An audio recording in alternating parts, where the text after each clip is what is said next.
আসসালামু আলাইকুম। ব্লগের প্রথমেই গোলাপের শুভেচ্ছা। আমার গোলাপ ফুল গাছে গোলাপ ফুল ফুটেছে, সেটা আপনাদের সাথে শেয়ার করব না, সেটা কি আর কখনো হয়? অনেকগুলো ফুল দিচ্ছে, ফুলের সৌন্দর্য আর ঘ্রাণ আমি একা নিব কেন, আমি সবার সাথে শেয়ার করব। এদিকে ফালাকের বাবা বাজার এনেছে, কাঁচা বাজার। আমি তাকে বলেছি কাঁচা বাজারটা অল্প করেই করো, যেহেতু সবজির দাম এখন অনেক কম। বাজারে এনেছে দেখতেছি ব্রোকলি। ব্রোকলি খেতে আমার একটুও ভালো লাগে না, তারপরও এবার প্রথম ট্রাই করব ভালোভাবে রান্না করে যাতে খেতে পারি। তারপরেও আপনারা যে কীভাবে রান্না করেন সেটা আমাকে শেয়ার করলে কমেন্টে আমি অনেক খুশি হব। পেঁয়াজের কলিটা আমার অনেক ভালো লাগে। এই শীতের সময় পেঁয়াজের কলি দেখলে আমার বিয়ের আগের কথা মনে পড়ে যায়। আমি পেঁয়াজের কলির সঙ্গে পেঁয়াজের কলি ভাজির সাথে আমার রুটি খেতে অনেক পছন্দ, বা বিশেষ করে শীতের সময় আমার মা থাকতে আমাকে প্রতিদিন পেঁয়াজের কালি ভাজি করে দিত বিয়ের আগে। ফালাকের বাবা মটরশুঁটি নিয়ে এসে দিয়েছে, আবারও সেই মটরশুঁটি আবারও নিয়ে আসছে।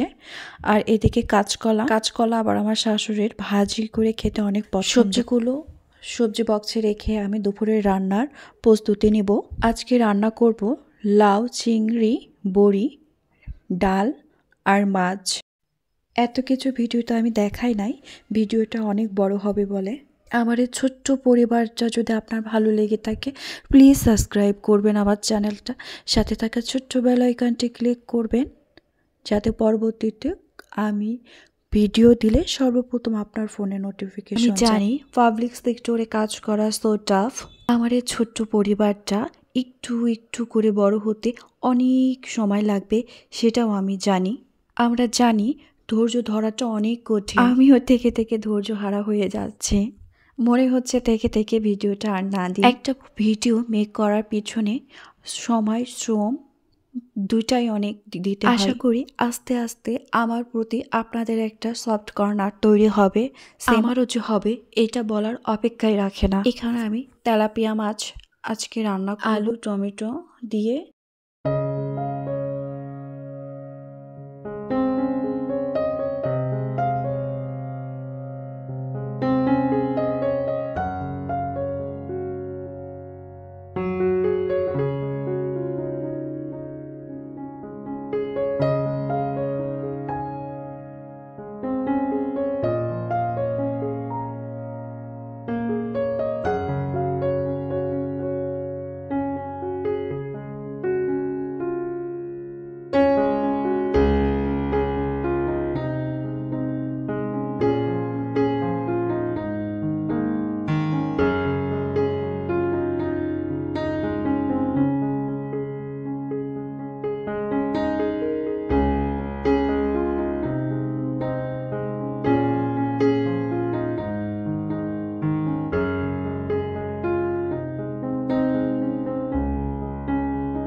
আমার মাছ রান্না করার প্রতিটা সময় রান্নার মাঝামাঝি এসে আমার এক টুকরো মাছ তুলে রাখা লাগে, সেটা আমার বরের জন্য।